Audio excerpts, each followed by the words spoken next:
आप सभी को नमस्कार, प्रणाम।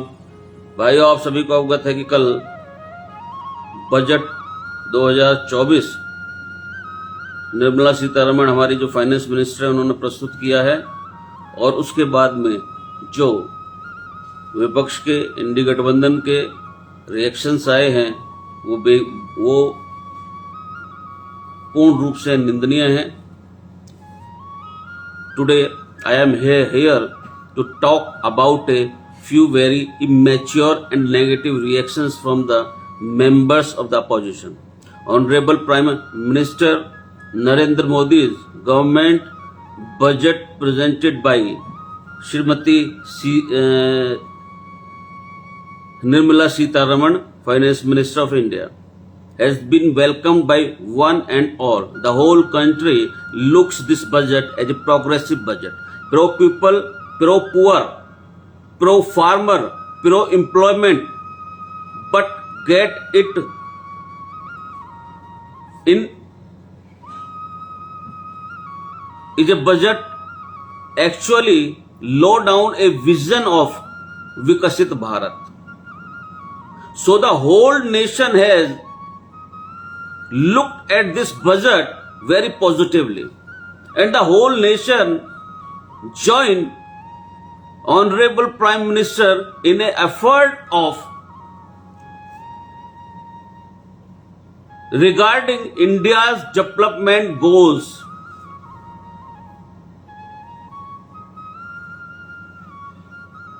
Realizing India's development goals, देश के सभी वर्गों ने देश के बजट का स्वागत किया है।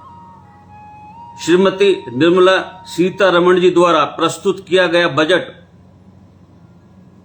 जो एक गरीब, किसान, मध्यम वर्ग और महिलाओं के सभी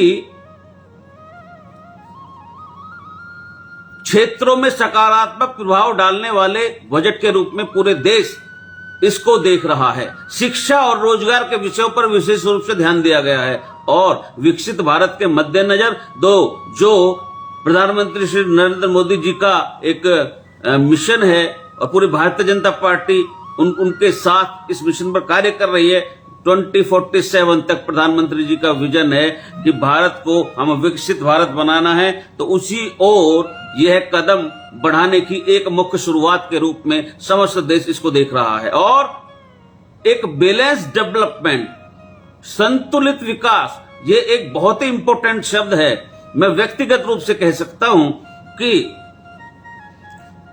कोई भी 2014 से अब तक के मोदी जी के नेतृत्व में प्रस्तुत समस्त बजट उनको आप देख लो, एक संतुलित विकास और पिछड़े राज्यों की ओर विशेष रूप से ध्यान देते हुए ये मोदी जी की सरकार के पिछले 10 वर्षों के कार्यकाल में सबसे प्रमुख बजट है, सबसे शानदार बजट है।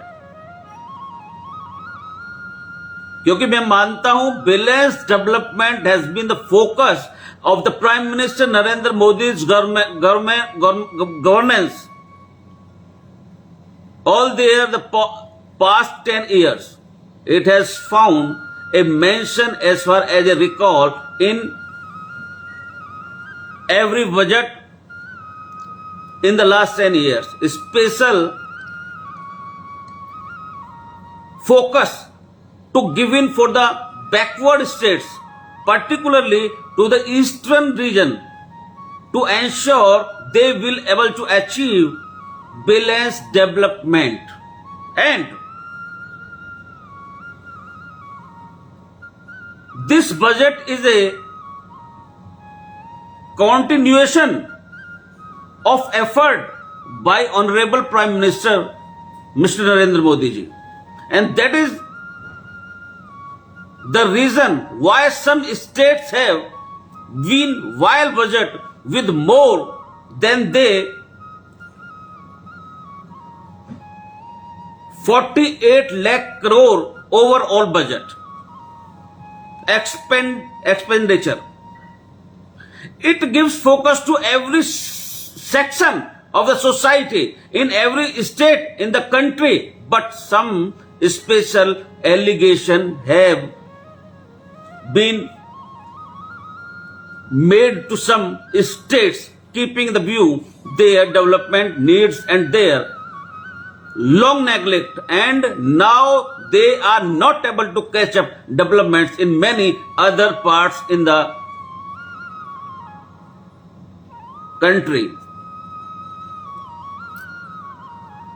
So given this background, the Congress and India alliances opposition to the budget, it actually reveals their political frustration and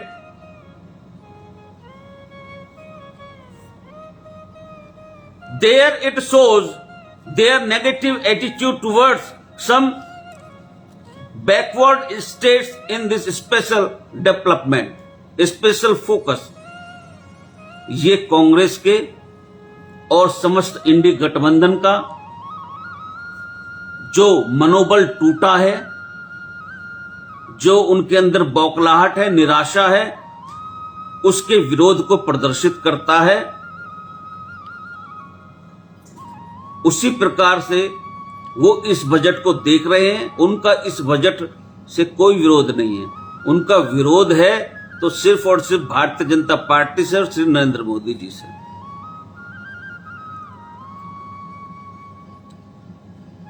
इस बजट पर उन्होंने कोई विचार विमर्श किए बिना एक लगातार सबके स्टेटमेंट आते चले गए। कोई परिपक्वता विपक्ष में दिखाई नहीं देती है। और मैं आपको याद दिला दूं, कांग्रेस पार्टी के मैनिफेस्टो, जो ऑल इंडिया कांग्रेस पार्टी का मैनिफेस्टो है, उसमें एक पेज पर, दैट इज ए पेज, मुझे ध्यान नहीं है थोड़ा, एक पेज है उस पर, which was released with the great fanfare their manifesto. I don't know, they read their manifesto, that is a section on federalism, center and state relations. This talks about Congress party's commitment to Andhra Pradesh in 2014. We will give you a special category. Congress party told to Andhra Pradesh that we will give you a special category status to Andhra Pradesh as promised in 2014. No other state is found in entire Congress party manifesto except the state of Andhra Pradesh. Apart from there are 2 UTs are mentioned, but no other state is mentioned because Andhra Pradesh currently needs special assistance because revision, division, bifurcation and Congress party's neglect of Andhra Pradesh despite coming to power for 10 years from 2004 to 14 only because support of Andhra Pradesh.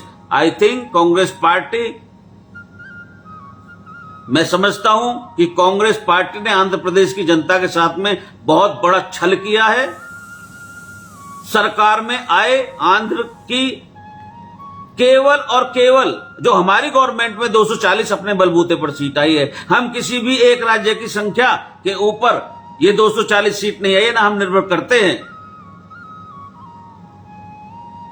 लेकिन मनमोहन सिंह जी की सरकार पूरी तरह आंध्र के समर्थन के कारण 2 बार बनी है। आपने क्या किया? मैनिफेस्टो में भी आपने अनाउंस करके फिर भी वो कार्य नहीं किए, आंध्र प्रदेश को अपमानित करने का कार्य किया। कांग्रेस पार्टी ने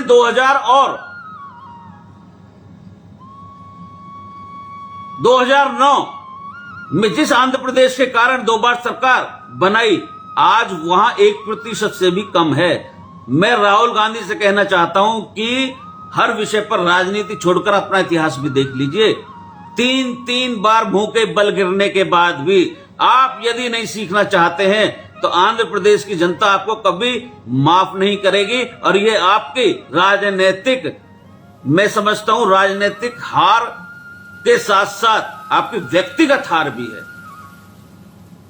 you mentioned Andhra Pradesh in your manifesto in 2 times because you also believe that Andhra Pradesh need special assistance. So we have given in this budget, Honorable Prime Minister, Honorable FM Finance Minister provided some finance assistance, multi-purpose agencies on Andhra Pradesh only to help a state which has been a state without a capital। और Congress party केवल और केवल इसका राजनीतिक लाभ लेती रही। वो जानती थी कि आंध्र प्रदेश को आवश्यकता है स्पेशल केयर उसके देने की, लेकिन उसने दिया नहीं, केवल वादा खिलाफी करती रही। और केवल हमारे मैनिफेस्टो में केवल आंध्र और बिहार को ही नहीं, जितने भी ये बेल्ट है, पूरी वेस्टर्न है, ये क्या नाम है, उसमें पूर्वोदया, ईस्टर्न बेल्ट में पूर्वोदया जो एक वो स्कीम आई है, जिसमें बंगाल भी है, बिहार भी है, उड़ीसा भी है, छत्तीसगढ़ भी है, ये सारे हैं उस बेल्ट में। तो उन सभी पर कार्य करने के लिए सरकार ने बोला है, ना कि केवल आंध्र प्रदेश और बिहार के ऊपर। लेकिन टारगेटिंग किया जा रहा है आंध्र प्रदेश और बिहार के ऊपर। क्यों? क्योंकि हमारा उनसे समर्थन है।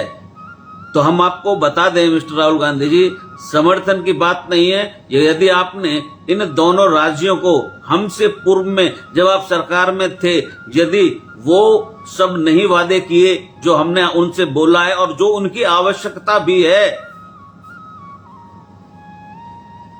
हमने उनसे क्या कुछ अलग बोला?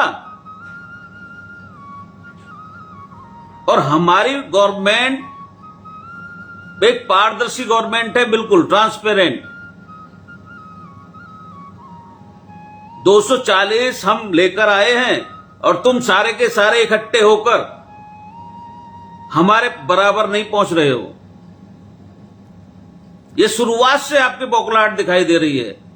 कभी आप वहां से आपका वक्तव्य जारी होता है कि प्रधानमंत्री बना देंगे, ये कर देंगे, वो कर देंगे, लेकिन आपने सोचा था कुछ दिन चलेगी सरकार, खत्म हो जाएगी, किस्सा खत्म, हम लालच दे देंगे बीच में, लेकिन आपका कुछ काम बना नहीं। तो ये जो बौखलाहट है, ये जो परेशानी है, ये जो दर्द है, यदि अब की बार नहीं बने तो आगे तो कोई गुंजाइश पैदा होती ही नहीं है।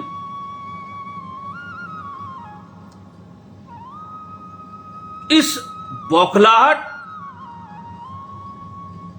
इस परेशानी, ये आपके मन का दर्द हर विषय पर सामने उठ के आता है। चाहे वो संसद भवन में प्रधानमंत्री मोदी जी को अपशब्द बोलने के संदर्भ में रहा हो, चाहे रैलियों में प्रधानमंत्री मोदी जी को अपशब्द बोलने के संदर्भ में रहा हो, चाहे बोटी बोटी कार्ड देने के संदर्भ में रहा हो, किसी भी संदर्भ में सिर्फ आपका टारगेट नरेंद्र मोदी है और कुछ भी नहीं है। आपने पढ़ा बजट क्या?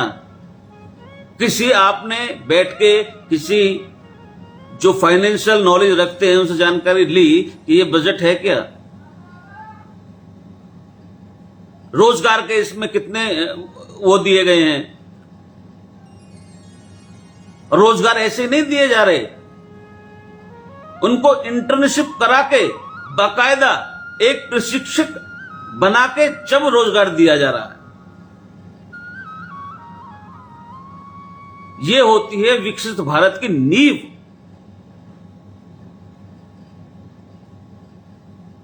ये उनके लिए नहीं है जिनके शरीर बड़े हो जाते हैं, दिमाग छोटे रह जाते हैं, ये नहीं समझ पाएंगे उन चीजों को। ये उनके लिए है जो वास्तव में भारत देश को विकसित बनाना चाहते हैं। आज का यंग, आज की यूथ सब जानती है। आपने धोखे से, भ्रम से सब लोगों ने इकट्ठा होकर ये सीटें प्राप्त कर ली हैं हालांकि ये कोई सीट है नहीं। यदि आप सब मिलकर भी 240 हमारे से पार नहीं हो पाए तो क्या आपका अलायंस और क्या उसका फायदा। और मैं आजकल देख रहा हूं बड़े लोग चिल्ला रहे हैं माइकों पे भाई कि मोदी वहां बैठा उसको ये कर देंगे, हिंदू हृदय सम्राट। क्या बात है, ये लोकतंत्र है। अब उनसे कोई कहने वाला नहीं है। क्यों? क्योंकि अभिव्यक्ति की आजादी है। यदि हम यहां से दो शब्द बोल दें तो वो अभिव्यक्ति की आजादी समाप्त हो जाती है। परंतु हम लोकतंत्र की मर्यादा में रहकर ही प्रत्येक कार्य करते हैं। हमारा ये काम नहीं है कि हमारे लिए कोई अलग है, कोई अपना है। हमारे लिए सारा भारत 140 करोड़ देशवासी हमारी भारतीय जनता पार्टी के लिए सभी समान हैं। सभी के हित के लिए कार्य करने में हम अग्रणी हैं और हम हमेशा करते रहेंगे। चाहे आप हमें गालियां दीजिए, आपकी गालियां भी हमें स्वीकार हैं और आपका प्रेम भी हमें स्वीकार है। हम भगवान श्री राम के आदर्शों पर चलने वाले व्यक्ति हैं, उनके चरण चिन्हों पर चलने वाले व्यक्ति हैं कि चाहे सुख हो दुख हो, चाहे अपमान हो सम्मान हो, सब में सम विषम परिस्थितियों में एक समान रहने का जो समभाव है वो भगवान श्री राम से हमने सीखा है। हम तो उसी पर चलते आए हैं, चलते रहेंगे। आप अपना गालियों का जो भंडार है उसको बढ़ाइए, रिलीज करते रहिए और इस तरीके से जो आप बुलवा रहे हैं लोगों से, मंच से बुलवाइए। बहुत अच्छा, इससे मैं समझता हूं एक लोकतांत्रिक देश में इससे अच्छा कुछ हो नहीं सकता। या प्रधानमंत्री तक को भी जो चाहो वो बोल सकते हो और आपके खिलाफ कोई भी किसी भी तरह की कुछ करने की हमें जरूरत है भी नहीं। अगर ऐसा प्रावधान भी है तो हमें जरूरत कोई नहीं है। तो आप सबने मुझे सुना, बहुत बहुत धन्यवाद। और मैं भाई एक सबसे इंपॉर्टेंट चीज ये बोलना चाहता हूं समस्त इंडिया गठबंधन से, सारे पढ़े लिखे लोग हैं उसमें, हमारा तो अनपढ़ है, आप सब पढ़े लिखे हो। कोई भी चीज यदि आपके सामने आए तो यदि आपके बस का ना हो तो उसके किसी एक्सपर्ट से जाके पूछो, बात करो और उसके बाद में कंक्लूजन निकाल के जब उस पर यदि आप रिएक्ट करोगे तो अच्छा रहेगा। अदरवाइज ये आपकी बेवकूफी को, ये आपके कमअकल को प्रदर्शित करता रहेगा। एक लाइन में सबके सबके आप देख लीजिए, कल के जितने ने विपक्षियों ने वो दिए हैं, क्या नाम है, बयान दिए हैं बजट के खिलाफ, एक लाइन में एक जैसे। और एक बार तो राहुल गांधी जी ने ये तक बोल दिया था ये तो हमारा ही बजट है।